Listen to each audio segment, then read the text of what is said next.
हमने गरीबों में कपड़े बंटवा दिए, जरूरतमंदों को मोहरे दी, तोहफे बांटे अपनी रियाया को।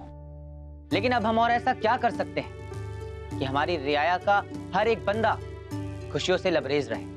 खुशियों के लिए तो बहुत कुछ कर लिया, अब तकलीफों को कम करने के लिए भी कुछ किया जा सकता है। आप किन तकलीफों की बात कर रही हैं मलिका आलिया? अम्मी जान, हम गरीबों के लिए मुफ्त दवाखाने खुलवा सकते हैं। जिन जगहों पर सहूलियतें ना हो उन जगहों पर पानी की प्याऊ खुलवा सकते हैं। जहां पर दूर दूर तक छाया ना हो वहां मुसाफिर खाने खुलवा सकते हैं। बहुत अच्छा मशवरा दिया है आपने बेगम, इस तरह तो हमने सोचा ही नहीं। ठीक है, इस बार ईद के पहले ही हम दवा खाने और मुसाफिर खाने अपनी आवाम की सहूलियत के लिए खुलवा देंगे। इस बार की ईद हमारे लिए दुगनी खुशियों के साथ आ रही है, क्योंकि हमारी दोनों अम्मी जान हमारे साथ होंगी। अंगा अम्मी जान, हमारी अम्मी जान कहाँ है? तो वो लीजिए, आ गई आपकी अम्मी जान।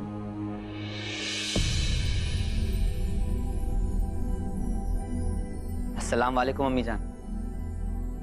अस्सलाम वालेकुम। आप सब लोग तशरीफ रखिए।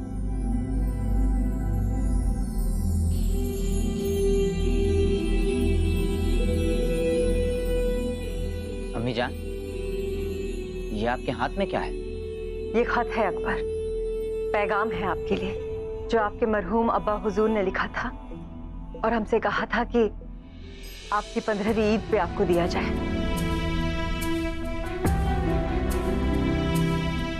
अब वो वक्त आ गया है। खान बाबा, हमारे अब्बा हुजूर के पैगाम को बावाज़े बुलंद पढ़कर सुनाया जाए। जी जा बोलो।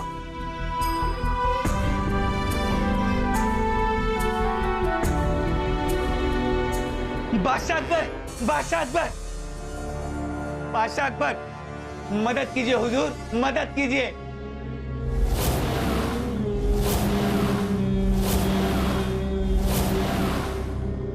मदद कीजिए। सिपाहियों, आपको हमसे जो भी कहना है बेखौफ और बेहिचक होकर कहिए। बताइए। हुजूर, मेरा नाम जमील मोहम्मद है और ये मेरी बेटी रुखसाना। हम नगर से कुछ दूर लाहौरी गांव में रहते हैं। जहांपना, हमने सुना है कि इल्म हासिल करना हर औरत मर्द का फर्ज होता है, क्योंकि इल्म से बड़ी कोई दौलत नहीं होती। वजह फरमाते हैं आप जनाब? जी मलिकाए आलम, इसलिए मैं मेरी बेटी के तालीम हासिल कराने के लिए उसे मदरसे में दाखिल कराना चाहता था, लेकिन मेरे कौम के लोग जहांपना लड़कियों के तालीम के सख्त खिलाफ है। उन्होंने मुझे रोका और मैंने जब उनकी बात नहीं मानी तो मुझे बहुत मारा। देखिए देखिए क्या हालत कर दी है मेरी।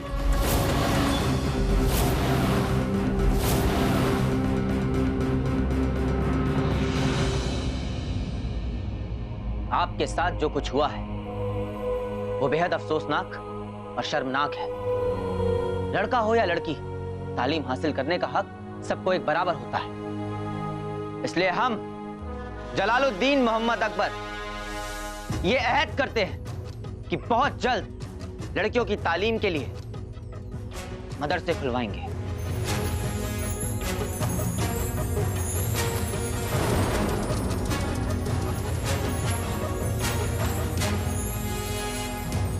अम्मी जान, आपका दिया हुआ ये पैगाम हमारे लिए बहुत अहम है। तो अब ये पैगाम ये बच्ची रुखसाना ही हमें पढ़ के सुनाएगी। इसे तालीम हासिल करने में कितना भी वक्त लगे, लेकिन हम ईद के पहले ही मदरसे खुलवा देंगे, वरना हम भी इस बार अपनी ईद नहीं मनाएंगे।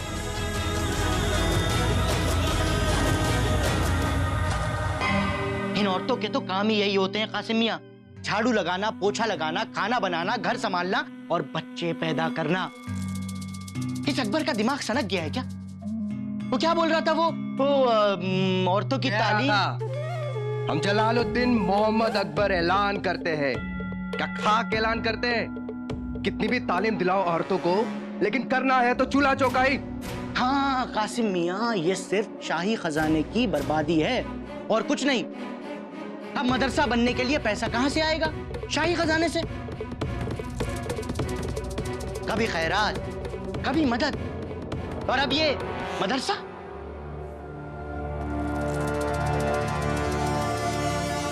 सोचो कासिम मियाँ, सोचो, जब हम बादशाह बनेंगे तो हमारे हाथ क्या लगेगा? खाली खजाना। हाँ, अभी तो सिर्फ तालीम देने की बात की जा रही है, बाद में हमसे ताकतवर बनाने की बात की जाएगी।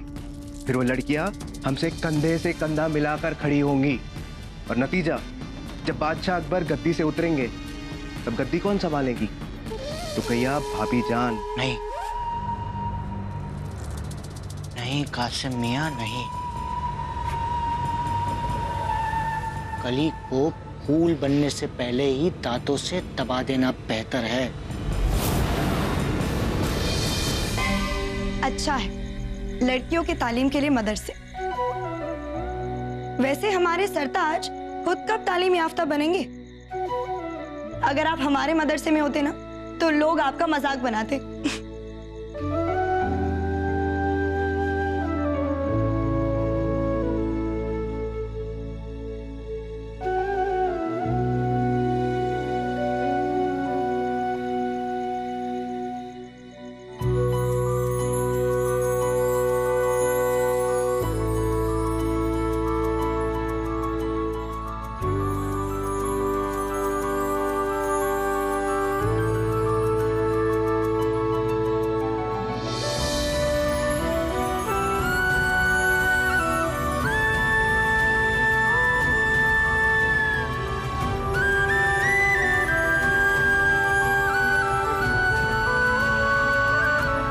हमें जो तालीम हासिल है वो शायद किसी के पास नहीं। मतलब कि हम बिना पढ़े ही ये जान सकते हैं कि आपके मन में क्या है।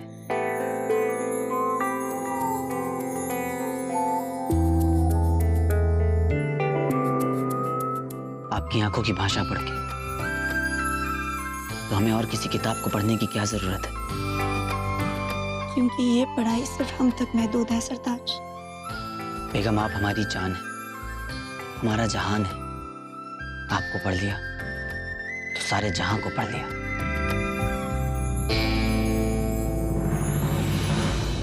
बादशाह अकबर, बादशाह अकबर, मलिका आलिया, मलिका आलिया। ये महकते हैं फूल आप दोनों के लिए। बहुत सुंदर है, बिल्कुल आप सबकी तरह। अब आप सभी तालीम हासिल करके अपने घर के आंगन को इसी तरह महकाइए। वैसे हम भी आपके लिए कुछ लेकर आए हैं।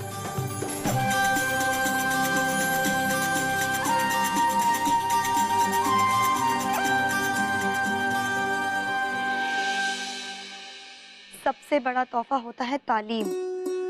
ये सब तो तोहफे खत्म हो ही जाएंगे, लेकिन तालीम एक ऐसा तोहफा है जो जिंदगी भर आपको खुशियां देते रहेगा। बादशाह अकबर, आपने मदरसे खुलवाए तो हमारी भी हिम्मत हुई कि हम अपनी बेटियों को तालीम दिला सकें, वरना लोगों के लिए तो ये गुनाह होता। हुजूर, लड़कियों के लिए मदरसा खुलवाना ये आपकी तरक्की याफ्ता सोच का ही नतीजा है। तवारीख में सुनहरे हरफों में लिखा जाएगा कि बादशाह अकबर ने लड़कियों की तालीम के लिए सबसे पहला कदम उठाया। कराने वाला तो वो खुदा है, हम तो बस उसके भेजे हुए एक बंदे। आइए हुजूर, बाज़ाब्ता आगाज किया जाए मदरसे का आपके हाथों से। नहीं मौलवी जी, इस मदरसे का आगाज हम नहीं, हमारी रुकैया बेगम करेंगी। हमारी बेगम तालीम याफ्ता भी है और इन लड़कियों के लिए वो एक मिसाल भी बनेंगी।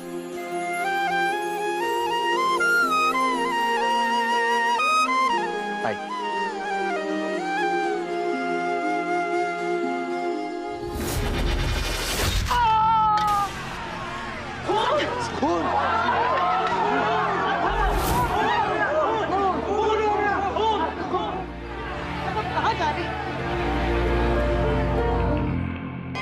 इतने हिफाजती बंदोबस्त के बावजूद ऐसा कैसे हो सकता है? शहजादे, हम तो अल्लाह ताला के शुक्रगुजार हैं कि आपको और रुकैया को कुछ नहीं हुआ। अगर आप दोनों को कुछ हो जाता तो मारने वाला अगर बादशाह और मलका आलिया को अपना निशाना बनाना चाहता तो वो पहले ही खंजर मार सकता था, जब मौलवी साहब वहां पहुंचे भी नहीं थे। उसका मकसद साफ था कि इस हादसे के बाद कोई भी मौलवी लड़कियों को तालीम देने के लिए आगे ना आए। भाभी जान, आपको भी एहतियात बरतना होगा। लड़कियों को तालीम दिलाना अच्छी बात है, लेकिन किसी की जान की कीमत पर नहीं। वो मौलवी बस आदम, इस मदरसे के आसपास जितने भी लोग थे, गांव वाले, मुल्ला मौलवी, सबको हमारे सामने दरबार में जल्द से जल्द पेश किया जाए। आप सब मुल्ला मौलवी, सबको तालीम देना जिम्मा है आपका, लेकिन इन हालात में मदरसा चलाना नामुमकिन है। जहांपना, हमें अपनी जान की फिक्र नहीं है। हम तो अब भी तालीम देने के लिए तैयार हैं, क्योंकि तालीम देने से बड़ी कोई और इबादत नहीं है खुदा की। लेकिन कल को किसी भी बच्ची की जान जा सकती है, किसी के भी माँ बाप पर हमला हो सकता है। अपना देखा आप सब, मौलवी जी को चिंता है आप सबके बच्चों की, लेकिन आप सबके पुराने ख्यालात, उन्हें तो ये सब गवारा ही नहीं। इसीलिए आप सब मदरसे के काम में रोड़े अटकाना चाहते हैं। हुजूर, कुछ माँ बाप अपनी बेटियों को तालीम हासिल कराने के लिए नहीं भेजे, लेकिन बेटियों की तालीम की इस हद तक मुखालिफत करना, उनमें से भी कोई नहीं हो सकता जहांपना। ठीक, जिसने भी ये किया है उसका पता तो हम लगा ही लेंगे।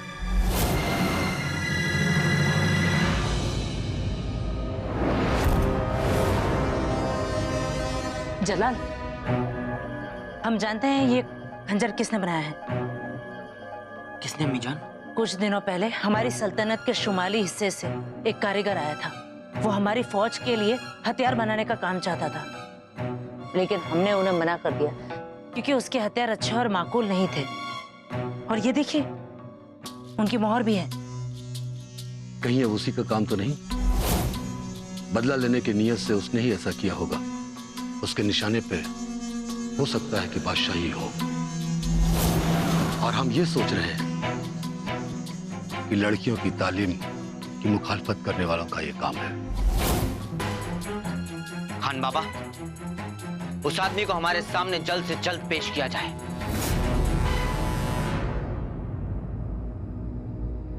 गुस्ताखी माफ हुजूर, ये किसान है, ये आपसे कुछ दरख्वास्त करना चाहता है। बोलिए। हुजूर, मैं एक गरीब किसान हूँ। एक सुनार ने मेरे साथ धोखेबाजी की है। मेरा सारा सोना, मेरी पत्नी के जेवर सब रख लिए। दाम भी उल्टे सीधे बताकर ब्याज दर ऊंची लगा रहा है। मेरी मदद कीजिए हुजूर, मेरी मदद कीजिए। ऐसे छोटे मोटे मसलों के लिए अभी बादशाह के पास वक्त नहीं है। जा पना, आप कहे तो ये छोटे मोटे मसले पर हम काम कर लें। ठीक है, आइए।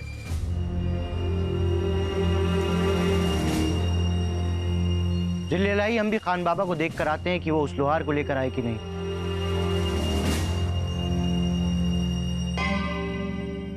हुजूर, मैंने कुछ नहीं किया है हुजूर। एक कत्ल हुआ है, और कत्ल में जिस खंजर का इस्तेमाल किया गया है वो आपने ही बनाया है। इस मामले के बारे में आपको जो भी सच पता है साफ साफ बता दीजिए, वरना आपको बहुत बड़ी सजा देंगे हम। अरे नहीं नहीं हुजूर, मेरे बनाए हुए सारे खंजर कुछ दिन पहले चोरी हो गए।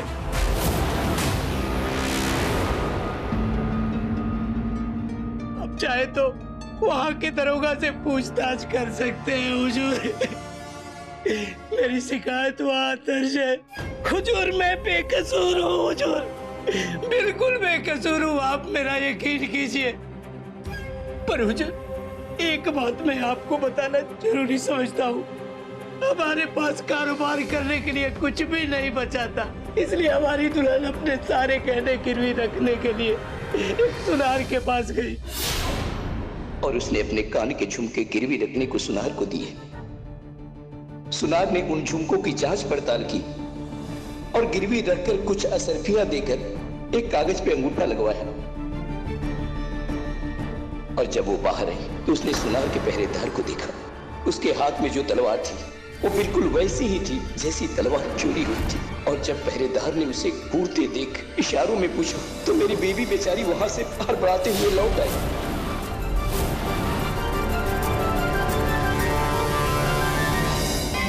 लेकिन अंगा अम्मी, आपका वहां अकेले जाना मुनासिब नहीं है। नहीं जलाल, उस सुनार की जांच के लिए हम खुद जाना चाहते हैं, यही बेहतर होगा। अम्मी, आप जाएंगी सुनार के पास तफ्तीश के लिए? हाँ, छोटे मोटे कामों के लिए हम हैं ना। क्या ख्याल है जापना? आदम और कासिम बिल्कुल ठीक कह रहे हैं अंगा अम्मी जान। ये हार देखिए, हीरों की कारीगरी, खूबसूरत है। और ये शाही हार वाकई में बहुत खूबसूरत है। और जरा इस कंगन को एक नजर देखिए। आपके जवाहरात वाकई में बहुत खूबसूरत है। शुक्रिया।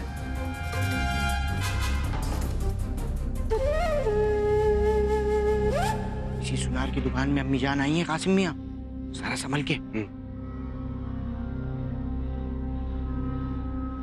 उस सिपाही को देख रहे हैं कासिम मियाँ?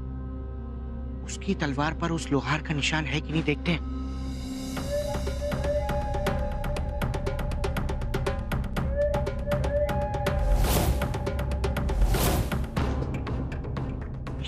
निशान है। हाँ।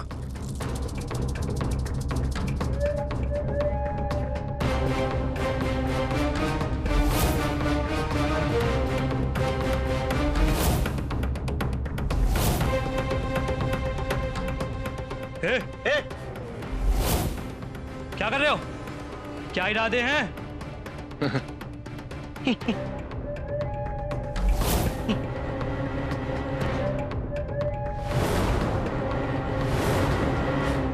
वैसे रुकैया बेगम तो खुद आना चाहती थी, लेकिन बादशाह अकबर ने उन्हें रोक लिया।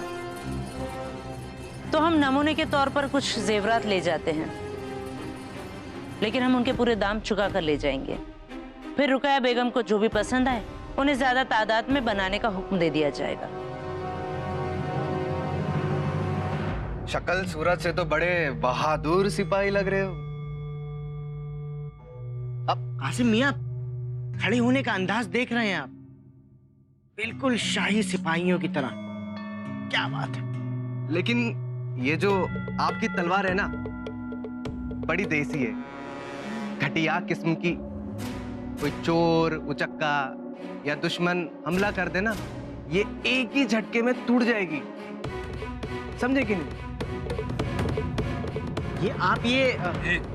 अरे हम आपको एक नई और मजबूत तलवार देते हैं। देखिए इसे, कितनी लाजवाब तलवार है ये लीजिए आप, इसे फेंक दीजिए, ये पुरानी हो चुकी है, कोई दम नहीं है इसमें।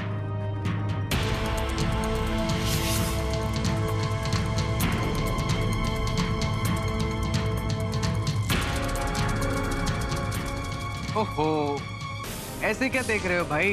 भरोसा नहीं है क्या हम पर? ईद का वक्त चल रहा है, नेकी का वक्त है, हम लोगों की मदद करने निकले, अपना लो ना इससे। क्या हम अपने साथ आपका पहरेदार ले जा सकते हैं? जल्दबाजी में हम अपने साथ सिपाही नहीं लाए, लेकिन अब लगता है कि सिपाही साथ ना लाकर हमने बहुत बड़ा जोखिम उठा लिया है। हाँ हाँ, क्यों नहीं। शुक्रिया। अरे लतीफ मियाँ, मालिक बुला रहे हैं। कासिम मियाँ, जल्दी चलिए यहाँ से, कहीं अम्मी जान ना आ जाए। उन्होंने हमें यहाँ देख लिया तो गजब हो जाएगा। चलिए चलिए। जी हुजूर। ये लीजिए। लतीफ मियाँ, माहम्बी को हिफाजत के साथ महल तक छोड़कर आओ। जी हुजूर। इनके हाथ में तो नई चमकती हुई तलवार दिखाई दे रही है। ये उस लोहार की बनी हुई तलवार तो नहीं हो सकती। ये ठीक से तलवार नहीं संभाल पा रहा, कुछ तो गड़बड़ जरूर है। चलिए माहम्बी, चलते।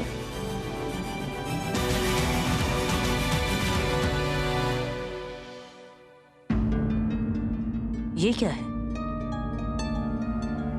इस तलवार पर तो उसी लोहार का निशान है, कुछ तो गड़बड़ जरूर है।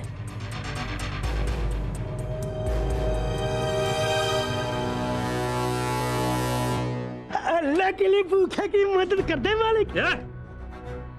कुछ तो दे दे। चल जा। अरे तुझे दुआएं लगेगी, तेरे बच्चे खुश रहेंगे, कुछ तो दे दे मालिक।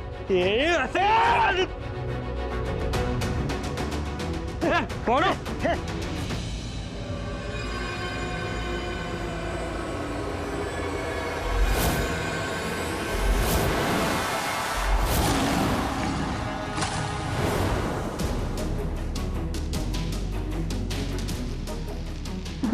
बादशाह अकबर, आप? मैंने कुछ नहीं किया। तुम यहाँ के नहीं लगते हो। कहाँ से आए हो तुम? और तुम्हारे पास वो चुराई हुई तलवार कहाँ से आई? कहीं तुमने ही तो नहीं चुराए हैं वो हथियार? बोलो, कौन कौन है तुम्हारे साथ? क्या मकसद है तुम्हारे? सब सच सच बता दो, नहीं तो तुम्हारी गर्दन तुम्हारे जिस्म से अलग कर देंगे हम। नहीं, मैं तो एक साधारण सा सिपाही हूँ, बंगाल के सुल्तान के पास नौकरी कर रहा हूँ। हुजूर, उन्हीं के कहने पे हम यहाँ आए हैं, इससे ज्यादा मुझे कुछ नहीं पता।